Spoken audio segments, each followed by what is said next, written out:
Vamos a continuar el día de hoy con esta enseñanza, este manual que tiene un nombre muy jocoso, La pepa no se come. Efectivamente, este manual se trata del proceso de la siembra y de la cosecha. Si bien el enfoque de este manual, de este curso, tiene que ver con las finanzas, la realidad es que este principio de siembra y de cosecha se cumple en cada uno de los ámbitos de tu vida. Se cumple en tus relaciones interpersonales, se cumple con tus hijos, se cumple en tu trabajo. En cada área de tu vida tú vas a cosechar lo que siembras. Si tú quieres tener un matrimonio exitoso, tienes que sembrar cosas positivas, cosas buenas en el corazón de tu cónyuge. O sea, tú no puedes pretender recibir amor de tu cónyuge si lo que siembras es discordia, maldad, odio, porque lo que vas a recibir es exactamente eso.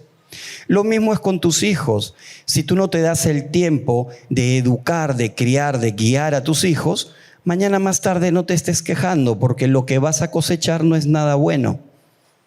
Toda nuestra vida gira en torno a este principio, siembra y cosecha. Este manual nos lleva a verlo desde la óptica de las finanzas, que es un pilar en nuestra vida. Nosotros estamos en este mundo y si bien no somos de este mundo, pero tenemos que estar aquí, tenemos que hacerlo a través de las cosas que este mundo provee y una de ellas es el dinero. Entonces, en la palabra no es ajena al manejo y al uso del dinero. Hay una forma correcta de hacer el uso del dinero. Y eso es lo que en este manual, semana a semana, hemos venido aprendiendo. Segunda de Corintios, el capítulo 9, el verso 10, la palabra nos dice: pues es Dios quien provee la semilla al agricultor y luego el pan para comer de la misma manera. Él proveerá y aumentará los recursos de ustedes y luego producirá una gran cosecha de generosidad en ustedes. Una siembra, una cosecha. Algo que me faltaba comentarles sobre la siembra y la cosecha tiene que ver con un factor y es el factor tiempo. La siembra y la cosecha no es inmediata. Tú siembras hoy para cosechar mañana. Si yo quiero comer una piña, tengo que sembrar primero un árbol de piña. ¿Sabes cuánto tiempo se demora ese árbol en ser lo suficientemente maduro para darte una piña? De 2 a 3 años. 2 a 3 años que tú tienes que dedicarle tiempo, tienes que dedicarle esfuerzo, tienes que regarlo, tienes que podarlo, tienes que abonarlo y demás, para que recién 3 años, 2 años después tengas un fruto. Solemos creer que porque hoy hice bien, mañana ya está. No, hay un factor de tiempo y hay un esfuerzo de tu parte que tienes que mantener en el tiempo para poder conseguir ese objetivo que quieres. En este capítulo 8, ya entrando al tema central de hoy, se titula Proyecta un buen plan. La mejor manera de andar en esta vida es teniendo un plan de vida, el saber a dónde vas. Levanten la mano quienes son padres de niños menores a 6 años. Ok, hermano, cuando usted sale fuera de Lima con su hijo, ¿le dice dónde va? ¿Qué pasa si no le dices? 5 minutos en el carro y comienza, ¿a dónde vamos? 5 minutos después, ¿ya llegamos? 5 minutos después, ¿a dónde vamos? 20 minutos después quieres abrir la puerta y empujarlo del carro porque te volvió loco. ¿Por qué? Porque no sabe a dónde va. Hay un bichito, no se preocupen.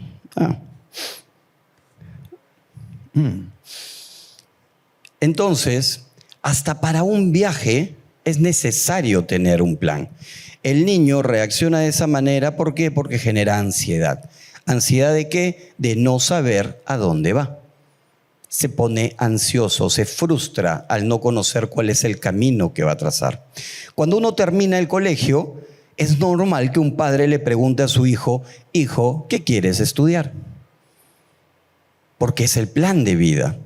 La realidad, quienes somos padres de hijos en esa edad, sabemos que a esa edad no tienen ni la menor idea de qué quieren estudiar. Tienen una noción de que les gusta, pero todavía no tienen claro lo que quieren estudiar. Eso lo van adquiriendo con el paso del tiempo y con la experiencia. Es normal, no se frustren por eso, pero sí es bueno que tengan un plan de vida. En las finanzas, en nuestro hogar, es necesario tener un plan, un presupuesto. Quienes trabajamos en empresas sabemos que es necesario el manejo de presupuestos. No podemos pensar que simplemente navegando a la deriva, sin un plan, sin una estrategia, sin conocer lo que pasa, las cosas llegarán a un buen término. Nosotros cuando salimos de casa salimos con un norte. Yo no salgo de mi casa sin saber a dónde voy. Yo sé a dónde estoy yendo. Yo no salgo, me paro en la puerta y digo, ok, ¿a dónde voy? A ver que el destino me lleve, que el azar, como dice el mundo, me lleve. Nosotros no somos así, nosotros tenemos que trazar un plan de vida, una ruta por la cual ir. Y esto tiene un soporte en la palabra. Proverbios 22:3, en la traducción del lenguaje actual, la palabra nos dice, el que es inteligente ve el peligro y lo evita. El que es tonto sigue adelante y sufre las consecuencias. No solamente te evita problemas, porque el plan no solamente te va a marcar una ruta, sino te va a permitir tener caminos posibles, soluciones posibles a los problemas que se van a presentar financieramente hablando en tu vida. Por ejemplo, su hijo, ¿cuántos años tiene, hermano? 5 años. Estamos hablando que en unos 11 años, ¿es hijo o hija? Hija. Tu hija en unos 11 años va a terminar el colegio y va a postular a una universidad. Usted tiene un plan de vida para ella, tiene un norte para ella, es decir, que ella sea profesional. Y tiene 11 años para preparar ese momento. ¿Por qué? Porque el gasto en la universidad no es el mismo que en un colegio. Quienes tenemos hijos en universidad lo sabemos. Entonces, mientras más preparado estés, es mejor. Eso te produce un plan.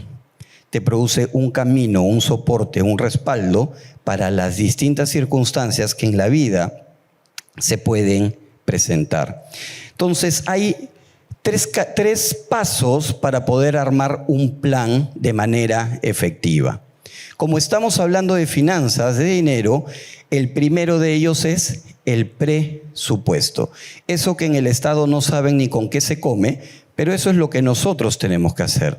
Presupuesto, presupuestar. Es decir, ¿cuánto me va a costar esto? Por ejemplo, perdón que lo tomé de ejemplo, hermano, su hija, cuando termine el colegio en 16 años, usted ya tiene que tener claro cuál es el presupuesto que necesita para esa universidad. Hoy en día las compañías de seguro tienen programas universitarios, donde tú desde pequeño desde que nuestros hijos son pequeños, vas depositando y llegado el tiempo de la universidad, el seguro es el que paga la universidad. Ese es un plan, pero para poder ejecutarlo, tú necesitas un presupuesto. ¿Por qué? Porque no solamente vas a pagar ese seguro, por ejemplo, sino tienes que pagar la luz, tienes que pagar el agua, tienes que pagar la comida, tienes que pagar el vestido, tienes que pagar la diversión y demás cosas.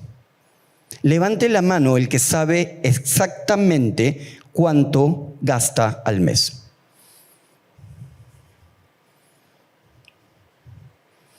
Levante la mano el que faltando 2 días del mes no sabe ni qué va a comer. Es la realidad. Sabemos que tenemos que hacer un presupuesto. Sabemos lo básico de un presupuesto, simple, ingresos, egresos, punto. Es lo básico para armar un presupuesto. Tienes inclusive el componente de qué es lo más importante y qué es lo menos importante. Pero aún así, no hacemos el presupuesto e invertimos el orden de las cosas, gastando en lo menos importante y dejando lo más importante para el final. Es tremendo eso. El presupuesto te deja saber qué puedes comprar. A través de un presupuesto tú puedes saber lo que puedes comprar. El presupuesto no limita la compra. Simplemente te dice si lo puedes comprar o no. Por ejemplo, mi hijo, el menor, tiene 17 años. Obviamente, legalmente no puede trabajar en ninguna empresa, legalmente, pero sí se cacholea por ahí. ¿Pero por qué lo hace? Porque como padre yo trato de enseñarle a él que entienda el valor del dinero. El dinero no crece en un árbol. Te lo tienes que ganar y tienes que saberlo gastar. ¿Para qué trabaja él? Para comprarse cosas particulares que le gustan. Desde los 15 años mi hijo ahorra y se ha comprado su bajo, se compró la mitad, bueno, él pagó la mitad de su batería eléctrica, ahorita está juntando porque quiere comprarse otro instrumento. ¿Yo puedo comprárselos? Claro que sí puedo comprárselos. ¿Pero por qué no lo hago? Porque él tiene que aprender que las cosas tienen un valor. Él ya aprendió a decir, ok, hasta acá gasto y esto lo guardo. Eso es una enseñanza de vida en función a un principio que es el presupuesto. No gastes más de lo que tienes. El límite son tus ingresos. No más de eso. Como ya hemos visto en lecciones anteriores, nosotros no debemos de pedir prestado. Si tú gastas más, gastas por encima de tu presupuesto, ¿cómo vas a tapar ese hueco? Con un préstamo. Y lo que no te estás dando cuenta es que ese préstamo está haciendo de que tu presupuesto se salga aún más del límite. Porque ahora ya no solamente vas a cubrir lo presupuestado, sino el excedente por el préstamo. En Lucas, el capítulo 14, verso 28 al 30 nos dice: supongamos que alguno de ustedes quiere construir una torre. ¿Acaso no se sienta primero a calcular el costo para ver si tiene suficiente dinero para terminarla? Si echa los cimientos y no puede terminarla, todos los que la vean comenzarán a burlarse de él y dirán: ese hombre ya no pudo terminar lo que comenzó a construir. Para todo en nuestra vida es importante un presupuesto. Tu hija se va a casar, un presupuesto. ¿Quieres hacer un viaje familiar? Un presupuesto. La universidad, un presupuesto. Hoy en día, los que manejan un presupuesto en este mes se han visto retados por toda la coyuntura en la que estamos viviendo. Hemos pasado de un costo promedio de 7 a 8 soles el litro del GLP a 15, 20 soles, según el grifo. ¿Qué presupuesto puede aguantar eso? Hay una forma, y lo vamos a ver, que es el siguiente punto, y es a través del ahorro. El presupuesto te permite no solamente saber cuánto gastas, en qué gastas, sino también incluye una partida, una porción que debería de ser tu ahorro, tu guardadito, como hoy en día una entidad financiera promociona, o el chanchito del ahorro, como también otro banco habla. Son formas incluidas dentro de tu presupuesto para que tú tengas una tranquilidad. ¿Qué pasa si el día de hoy tienes una enfermedad no proyectada, una emergencia? ¿Cómo la cubres? De repente no tienes seguro y tienen que operarte de emergencia. ¿Cómo haces? Puede ocurrir y no te das cuenta. es un imprevisto. Para ese imprevisto está tu ahorro. Muchas veces en las iglesias se piensa o se dice que ahorrar no es bueno porque cuando tú ahorras no estás confiando en Dios. Porque el ahorro es tener seguridad en lo económico y no seguridad en Dios. Yo lo he escuchado y la realidad es que no es así. El problema no está en el ahorrar, sino el problema está en poner tu esperanza en aquello en lo que ahorras, que es distinto. Yo ahorro, ¿por qué? Porque estoy previniendo algún imprevisto, pero mi confianza está en Dios. Porque todo lo que yo tengo viene de Él. Para yo poder ahorrar, primero Él me tuvo que dar. No tiene nada de malo ahorrar. Al contrario, nos da tranquilidad.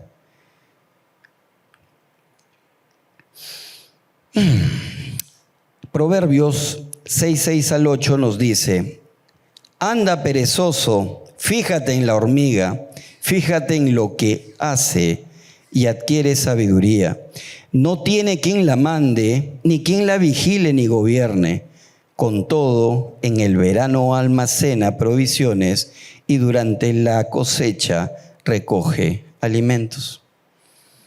Mira la hormiga no sabe sumar, restar, multiplicar, dividir, no sabe leer, no habla idiomas, pero sin embargo, la hormiga sí sabe que naturalmente hablando su vida depende del ahorro. ¿Qué pasa si una hormiga no guarda alimento para el invierno? Se muere. Así de sencillo. Es instintivo en la hormiga. Tomemos ese ejemplo hacia nosotros. Guardemos para prevenir. Mi confianza siempre en Dios, pero yo guardo por si acaso. La realidad, y por si acaso no porque Dios te vaya a fallar, no, sino porque las circunstancias de la vida pueden cambiar. Quien les habla nunca aprendió a ahorrar. Nunca. En mi familia el término ahorro no existe. Nunca mis padres nos enseñaron eso. Al contrario, a nosotros nos enseñaron a gastar. Mi familia, lamentablemente, la mayoría de ellos, por muchos años, padecieron de ludopatía. Entonces vivíamos prácticamente, y digo me incluyo, en los casinos. Todo casino de Lima lo he visitado en algún momento. Y es triste, porque no aprendí a ahorrar. Y lo más triste es que no le enseñé a mis hijos desde pequeño a hacerlo. Pero cuando aprendí la importancia del ahorro, es que comencé a educar a mis hijos conforme a este principio. Porque nosotros tenemos en nuestras manos el poder de cortar esas maldiciones que nuestros padres, sin querer, nos heredaron. Para lo que en ti fue una maldición, en tus hijos sea una bendición. No es ponernos a llorar y decir, mi papá no me enseñó. No, está bien, no me enseñó porque no sabía. Ahora yo sé y a mi hijo yo enseño. Para eso son estas clases de hombres, para poder tener un carácter conforme el de Cristo. Y hay que entender que detrás del ahorro hay un fin, hay un objetivo, y es el llegar a tener, cuando tú ahorres, ponte esto como meta, llegar a tener la tranquilidad de tener dinero suficiente ahorrado para cubrir 6 meses de gastos. ¿Por qué? Pero si mi confianza está en Dios, ¿por qué yo voy a ahorrar para 6 meses? Porque tu confianza está en Dios, sí, pero naturalmente hay algo que se llama tiempo. El día que tú te quedas sin trabajo, hay un tiempo para conseguir un siguiente trabajo. Quienes hemos tenido la oportunidad de cambiar de trabajo, no es que tú sales hoy de una empresa y mañana estás en otra. Toma un tiempo. Para que tú no entres en desesperación, para que tú no entres en frustración, el Señor te pide, te manda, ahorra. 6 meses para que los tuyos tengan tranquilidad. ¿Mientras qué? Mientras esa puerta se va abriendo. El tercer punto es la preparación para el futuro. La palabra dice que nosotros no debemos de estar ansiosos por el mañana, no debemos de afanarnos, porque cada día tiene su propio afán. Eso dice las Escrituras. Esto no tiene nada que ver con estar afanoso, esto tiene que ver con ir preparando esos peldaños para el futuro. ¿Qué voy a hacer yo el día de mañana? Yo no me levanto de mi cama sin saber qué voy a hacer. Yo tengo una agenda diaria que cumplo en mi trabajo. El día de mañana tengo reunión con el MEF, con el MINSA, con DIGESA. Está en mi agenda y la tengo que cumplir. Pasado mañana tengo una reunión en la Cámara de Comercio de Lima. Tengo que ir, tengo que cumplir. Y así cada día. Yo sé qué voy a hacer. Cada uno de ustedes, hermanos, sabe qué va a hacer el día de mañana. Pero yo te hago una pregunta. ¿Tu familia, tu esposa, tus hijos saben qué hacer si algo te pasa a ti el día de mañana? A mí me tocó, mi padre enfermó un cáncer muy agresivo que en 3 meses se lo llevó. Y en ese momento nos dimos cuenta que mi mamá no sabía ni siquiera cuántas cuentas tenía mi papá. No sabía qué AFP tenía mi papá. No sabía si le debía a alguien o no le debía a alguien. No tenía ni la más mínima noción de qué hacer. Y la realidad, amados hermanos, es que nosotros llegamos a ese punto sin saber qué hacer. ¿Por qué? Porque no nos gusta hablar de lo que es una realidad para cada uno de nosotros. Y es que somos temporales. Nadie tiene el tiempo comprado, nadie. Nadie acá me puede decir cuántos años va a vivir, nadie. Pero sí hay una certeza que todos vamos a pasar a la presencia del Padre, todos. Entonces, ¿tu familia sabe qué hacer? ¿Sabe a quién llamar? ¿Sabe a quién buscar? ¿Sabe a qué entidad financiera recurrir? ¿Sabe? El tercer punto de este tema de planear nuestra vida tiene que ver con el futuro, pero un futuro en el que nosotros ya no estamos. Porque aún en el momento en que no estamos, tenemos que seguir cuidando por los nuestros. ¿Cómo lo hacemos? Con la planificación que hemos desarrollado. Hay formas, hay pasos, hay fundamentos que tenemos que seguir para poder hacer una planeación de vida correcta. No se trata de ser pesimista, porque acá no es, bueno, en algún momento voy a morir, así que ya, pues, mejor que sea ahora. No, no. No es ser pesimista, sino al contrario, es ser precavido, saber qué hacer. Saber de que los tuyos no se van a quedar naturalmente desprotegidos. Proverbios 22:3, la palabra nos dice: el prudente ve el peligro y lo evita. El inexperto sigue delante y sufre las consecuencias. Nosotros tenemos que ser esos prudentes que evitamos las circunstancias cargadas, gravosas para nuestra familia. Entonces, ¿qué es ser precavidos? ¿O cómo podemos ser hombres precavidos en nuestra casa? Es decir, preparar a nuestras familias para ese momento, para esa circunstancia que espero sea en mucho todavía tiempo más.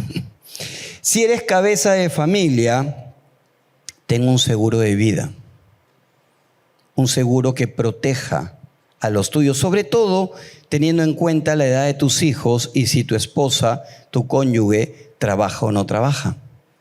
Con mucha mayor razón, un seguro de vida si tu cónyuge es ama de casa.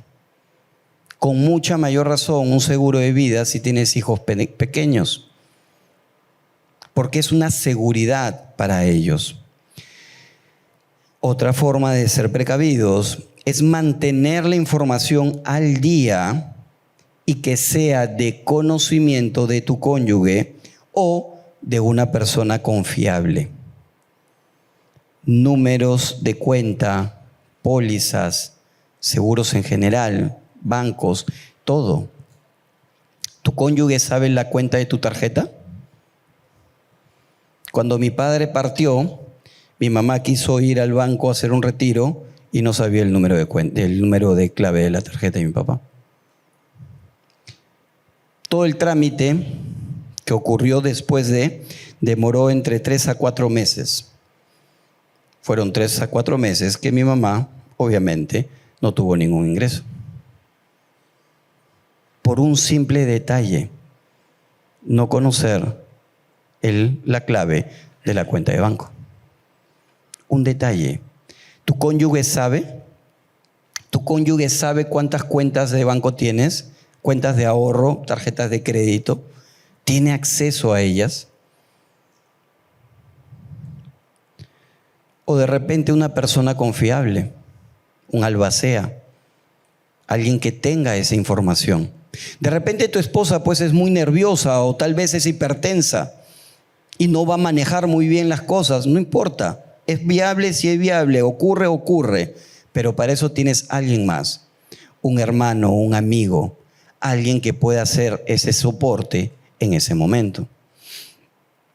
Escribe un testamento. Esta es una práctica que en el Perú no es muy común. No solemos los peruanos hacer un testamento. Y no lo hacemos por falta de conocimiento, ¿no? Simplemente no lo hacemos porque no nos queremos enfrentar a esa idea de que un día ya no vamos a estar. Pero es una realidad. Y como les dije, no es ser pesimista, por el contrario, es pensar en lo mejor para los tuyos. Un testamento donde diga qué es de quién, cómo se reparte qué. Yo he visto familias destruirse peleándose por migajas. Porque todo lo que hay acá en lo natural es como hojarasca en nuestras manos, que hoy está y mañana no está. Y no nos damos cuenta de que en pos de eso perdemos lo importante, que es nuestra familia. Simplemente porque estamos luchando por una propiedad. Un testamento lo evita, porque el testamento es tu voluntad. Si tienes niños pequeños, y esto es muy importante, escribe un documento, obviamente es a través de notario o de un juez de paz, que detalle quién se encarga de ellos en caso no estés. En la religión romana se habla de los padrinos de bautizo. El padrino de bautizo es el formalismo que la iglesia utiliza para decir, si tú no estás, ellos se hacen cargo de tu hijo. Pero eso es un formalismo religioso que no tiene validez legal. Si a una persona, a una pareja le pasa algo, sus hijos van directamente bajo la tutela del Estado. Y hasta que un familiar pueda recuperarlos, por así decirlo, pueden pasar años, si es que no es claro. En cambio, si a través de un juez de paz, si a través de un notario tú pones, esta persona es la que se va a encargar de ellos, ya está tu voluntad y es algo legal. Escribe documentos donde encargas a alguien, en caso de que no tengas capacidad de tomar decisiones médicas por ti mismo. Por ejemplo, en la empresa en la que yo trabajo, el dueño de la empresa es una persona ya mayor y tiene un solo hijo. Y su hijo tiene distintas condiciones físicas y psicológicas que no es capaz de autosostenerse, ¿ok? Su sobrina, es decir, la prima hermana de su hijo, es su albacea. Él tiene un documento legal en que si algo le pasa a él, el niño, que ya no es un niño, tiene 43 años, pasa bajo la tutela de ella y ella es la que se encarga de toda su manutención. Legalmente. Y estamos hablando de una persona adulta, pero como no es capaz de valerse por sí sola, tiene que tener una persona que sí lo sea responsable de ella. Establece un plan de retiro, un plan de vida, un plan de retiro. Yo soy piurano y mi sueño de retiro es Colán. Yo sí me voy a retirar en Colán. No sé a qué edad, la verdad no lo sé, pero sí, es mi meta, es mi plan de vida. El Señor determinará en qué momento, pero sí lo voy a hacer. Y espero en su gracia poder hacerlo. Es mi plan junto con mi esposa. ¿Cuál es tu plan? ¿Cómo te ves en ese último instante, en esos últimos momentos de los años que el Señor te dé en vida? Donde ya no tienes más responsabilidad en lo laboral, donde ya no tienes más responsabilidad de cuidar a hijos, porque ya todos están grandes. ¿Cuál es ese plan de retiro para ti?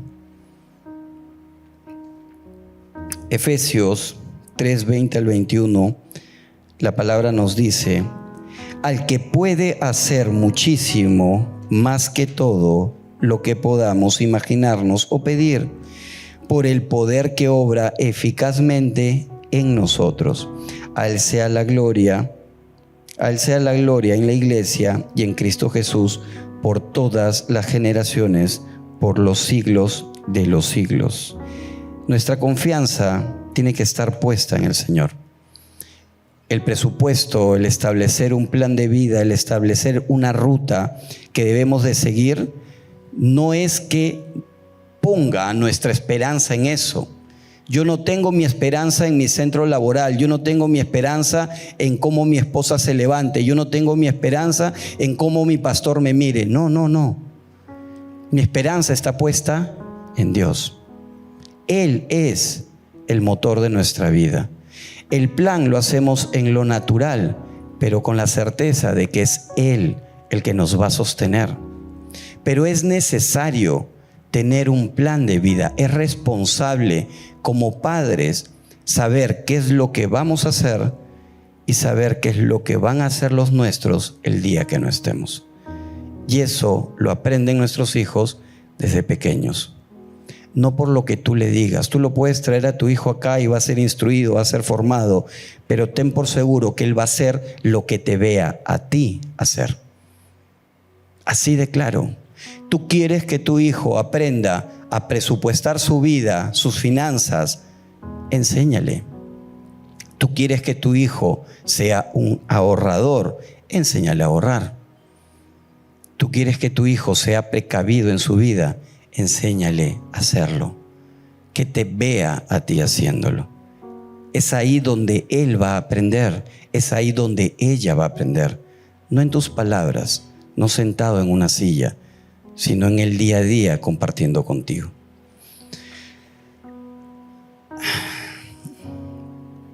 El ahorro nos da tranquilidad. Como padres sabemos lo complicado que es que tu hijo venga y te diga: papá, quiero, y tú no puedes. El ahorro te quita cargas de tu corazón.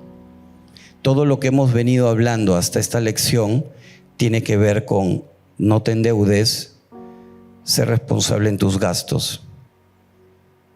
Ya esta parte de la lección te habla de aprender a guardar. Aprende a administrar lo que Dios te ha dado.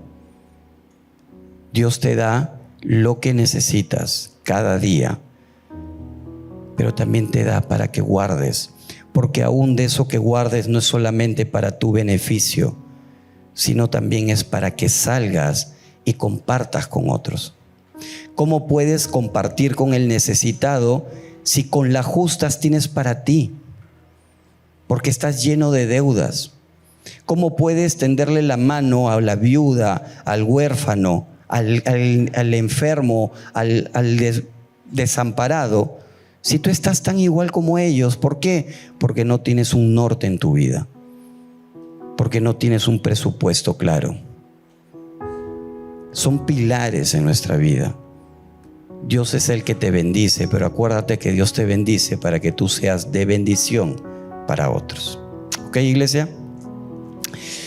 Amado Padre, gracias, mi Dios, por tu palabra. Gracias porque, Señor, eres tú quien nos sostiene. Eres tú quien da todo lo que necesitamos, Señor. Tú eres por quien nos movemos. Tú eres quien nos pone en el corazón tanto el querer como el hacer, Señor. Gracias, Padre, porque nada nos falta, porque si te tenemos a ti, Señor, lo tenemos todo, mi Dios. Padre, permite que podamos hacer el uso correcto de nuestras finanzas, Señor, de la bendición que tú nos das, que podamos compartir con otros, Señor, que podamos tener un corazón generoso, mi Dios, que no andemos por este mundo como en piloto automático, Señor, sino que tengamos la capacidad de hacer un plan de vida, mi Dios, un plan que nos lleve a dedicar nuestro tiempo, talento y tesoros a ti, Señor, que nos dé tranquilidad, que nos dé seguridad,